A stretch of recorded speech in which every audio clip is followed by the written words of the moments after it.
अस्सलाम वालेकुम। Last session में हमने क्लोन स्टैम्प टूल को डिस्कस किया था कि हम किस तरह से चीज़ों का क्लोन बना सकते हैं, डुप्लिकेट बना सकते हैं उन्हें। और हमने ये भी बताया था, सीखा था कि हम हमेशा इसे न्यू लेयर पर डुप्लिकेट जो है वो क्रिएट करेंगे ताकि हम उसे इजीली एडजस्ट कर सकें जब ज़रूरत पड़े। तो आज हम जो डिस्कस करने जा रहे हैं वो है हिस्ट्री ब्रश टूल और रेज़र टूल हमारे पास यहाँ पर होता है। तो हम एक इमेज यहाँ से ऐड कर लेते हैं समझने के लिए।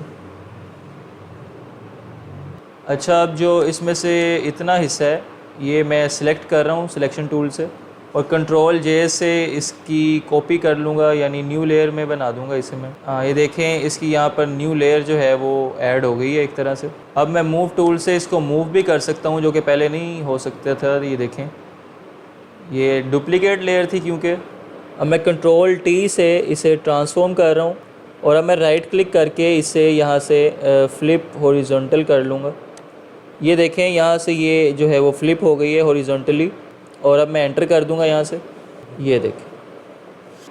अच्छा, फॉर एग्ज़ाम्पल यहाँ मैं कहूँ कि ये जो ऊपर वाली चीज़ें हैं इनकी हमें ज़रूरत नहीं है, तो इसे मैं इनिशियल स्टेट में लाने के लिए ये टूल यूज़ करूँगा, हिस्ट्री ब्रश टूल। ये देखें, यानी जो भी इसकी हिस्ट्री थी ये यहाँ पर उसे पेस्ट कर रहा है। जैसा यहाँ पहले था ये वहीं यहाँ पर एक तरह से पेंट कर देगा। तो अब मैं यहाँ से लेयर आपको ये देखें, तो ये वो चीज़ है जो उसकी इनिशियल स्टेट थी, सबसे पहले थी बग़ैर चेंजिंग के इस तरह था, और हमने उसे चेंज करके ये देखें ब्रश टूल को यूज़ किया था, हिस्ट्री ब्रश टूल को, और अब ये इस हालत में है। तो history brush tool basically use होता है कि जो भी हमने एडिटिंग की है उसको उसकी इनिशियल स्टेज पर लाने के लिए, या उसको उसकी पहली पोजीशन पर लाने के लिए जैसे वो पहले थी, तो उसके लिए हम इसे हिस्ट्री ब्रश टूल को यूज़ करते हैं। और इसके बाद हम डिस्कस करते हैं, अब इरेज़र टूल है हमारे पास। तो रेज़र टूल बेसिकली लेयर को रेज़ करने के लिए यूज़ होता है, और इस टाइम आप देख भी लें हमारे पास जो सिलेक्टेड लेयर है वो ये वाली लेयर है जो अभी हिस्सा हमने बनाया था। देखें सिर्फ उसी को रेज़ कर रहा है। जो हमारे पास बैकग्राउंड लेयर है या डुप्लीकेट जो पहले की लेयर बनी हुई है उसे रेज़ नहीं कर रहा, सिर्फ सिलेक्टेड लेयर को ये रेज़ कर रहा है यहाँ से। तो अब मैं यहाँ से ब्रश टूल से कुछ ड्रा कर लेता हूँ आपको समझाने के लिए। सिर्फ ये न्यू लेयर जो है वो सिलेक्ट हुई है, तो हम यहाँ से इसे रेज़ भी कर सकते हैं। ये देखें सिर्फ उस लेयर पे जो कंटेंट है उसे रिमूव कर रहा है ये रेज़र। अच्छा, और ब्रश टूल की तरह हम इसकी रेज़र टूल की भी हार्डनेस को यहाँ से कंट्रोल कर सकते हैं, इसका साइज़ कम ज़्यादा कर सकते हैं। इसी तरह इसका ये जो नीचे पोस्चर है उसे चेंज कर सकते हैं। ये मैं ऑप्शंस और भी टूल्स में दी गई थी, मैं डिस्कस कर चुका हूँ। इसका साइज़ भी हम उसी तरह शॉर्टकट की से कम या ज़्यादा कर सकते हैं। अच्छा, मैं एक और चीज़ भी बताता चलूँ कि अगर हम कोई चीज़ यहाँ से ड्रैग करके लाएंगे और उसे यहाँ पर छोड़ेंगे तो ये इसी लेयर में, मतलब यहाँ पर ही इसकी एक लेयर जो है वो क्रिएट कर देगा। ये देखें इसी वर्क स्पेस में उसने जो लेयर है वो क्रिएट कर दी है। लेकिन अगर हम इसी इमेज को ड्रैग करके यहाँ पर आके छोड़ते हैं तो ये एक ये देखें लोडिंग का इसने एक नई वर्क स्पेस यहाँ से क्रिएट कर दी है। तो मैंने आपको पहले भी बताया था कि फ़ोटोशॉप जो है वो ऑटोमेटिकली आपको वर्क स्पेस प्रोवाइड कर देता है जब भी आप इमेज ऐड करते हैं, और वो उस कलर की जो है वो आपको वर्क स्पेस प्रोवाइड करता है जो आपने यहाँ से बैकग्राउंड कलर सेलेक्ट किया होता है।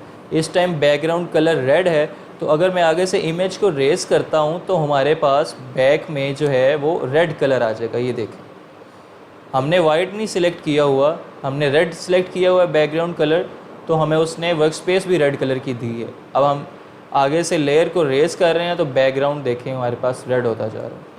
तो हुआ क्या, इस टाइम हमने जो इमेज यहाँ से ड्रैग करके लेकर आए थे तो फ़ोटोशॉप ने हमें उसके मुताबिक एक वर्क स्पेस बना कर दी थी जो उसी कलर की होगी जो हमने यहाँ से बैकग्राउंड कलर सेलेक्ट किया होगा। तो उस पर फ़ोटोशॉप जो है वो आपकी लाई गई इमेज को पेस्ट कर देता है। तो हम इससे इस टाइम रेज़र टूल से फ़ोटो को, इमेज जो हम लेकर आए थे उसे रेज़ कर रहे हैं, और वो हमें पीछे से बैकग्राउंड कलर जो है वो विजिबल होता जा रहा है। इससे बैकग्राउंड रेज़ नहीं हो रही, वर्क स्पेस रेज़ नहीं हो रही, इससे इमेज रेज़ हो रही। अच्छा, अब यहाँ से मैं आपको मज़ीद समझाने के लिए यहाँ से बैकग्राउंड कलर चेंज करके भी दिखा सकूँ। ये हमने ब्लू कर लिया, और अब यहाँ से हम एक और इमेज ऐड करेंगे नई वर्क स्पेस में अपनी, ये देखें। और अब मैं इसे रेस करूँगा तो देखें ये ब्लू कर रहा है, क्योंकि हमने बैकग्राउंड कलर ब्लू सेलेक्ट किया था तो एडोब फोटोशॉप ने हमें ऑटोमेटिकली जो वर्क स्पेस बना कर दी है वो ब्लू कलर की बना कर दी है। तो ये बेसिकली मैं आपको समझाना चाह रहा हूँ इरेज़र टूल का कॉन्सेप्ट, क्योंकि अक्सर जो स्टूडेंट्स हैं उन्हें ये इशू आता है कि हम जब रेस कर रहे हैं तो पीछे से वाइट क्यों नहीं आ रहा, वो कोई डिफरेंट कलर क्यों आ रहा है। तो ये देखिए हमारे पास क्योंकि बैकग्राउंड कलर ब्लू सेलेक्ट होता है तो हमारी ये वर्क स्पेस जो है वो ब्लू कलर में होती है। तो ये याद रखिएगा ये बातें।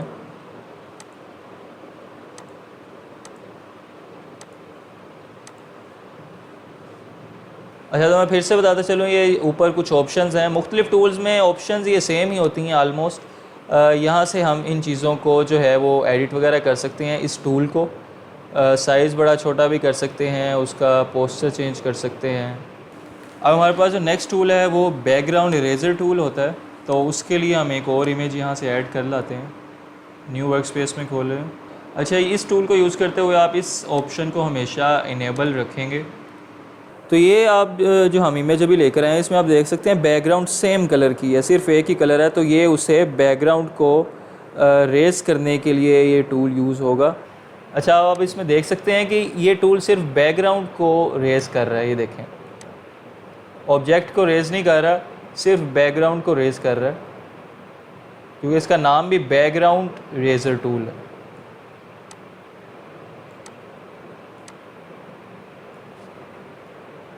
तो आप इससे जो है वो बैकग्राउंड को रेस कर सकते हैं इसी तरीके से। और अगर बैकग्राउंड में अगर कोई आप ऐसी इमेज लेकर आते हैं जिसमें बैकग्राउंड में एक से ज़्यादा कलर्स हैं, तो उस सूरत में ये टूल आपको इतने एक्यूरेट रिज़ल्ट शो नहीं करेगा। ये टूल उस सूरत में इतना अच्छा काम नहीं करेगा।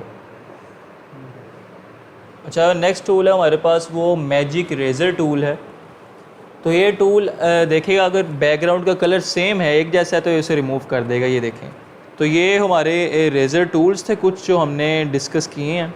अच्छा, तो ऐसा है कि अभी हम सिर्फ टूल्स का जो बेसिक यूज़ है, बेसिक पर्पज़ है, अभी हम सिर्फ उसे डिस्कस कर रहे हैं। मैं आपको आने वाले सेशंस में हम आपको प्रैक्टिकली भी दिखाएंगे कि प्रोफेशनली बैकग्राउंड को रेस किस तरह किया जाता है। जब हम अभी कोई डिज़ाइन वगैरह, कोई कार्ड्स वगैरह आपको बनाना सिखाएंगे तो हम आपको स्टेप बाय स्टेप प्रोफेशनल तरीके से बैकग्राउंड रेस करना भी सिखाएंगे।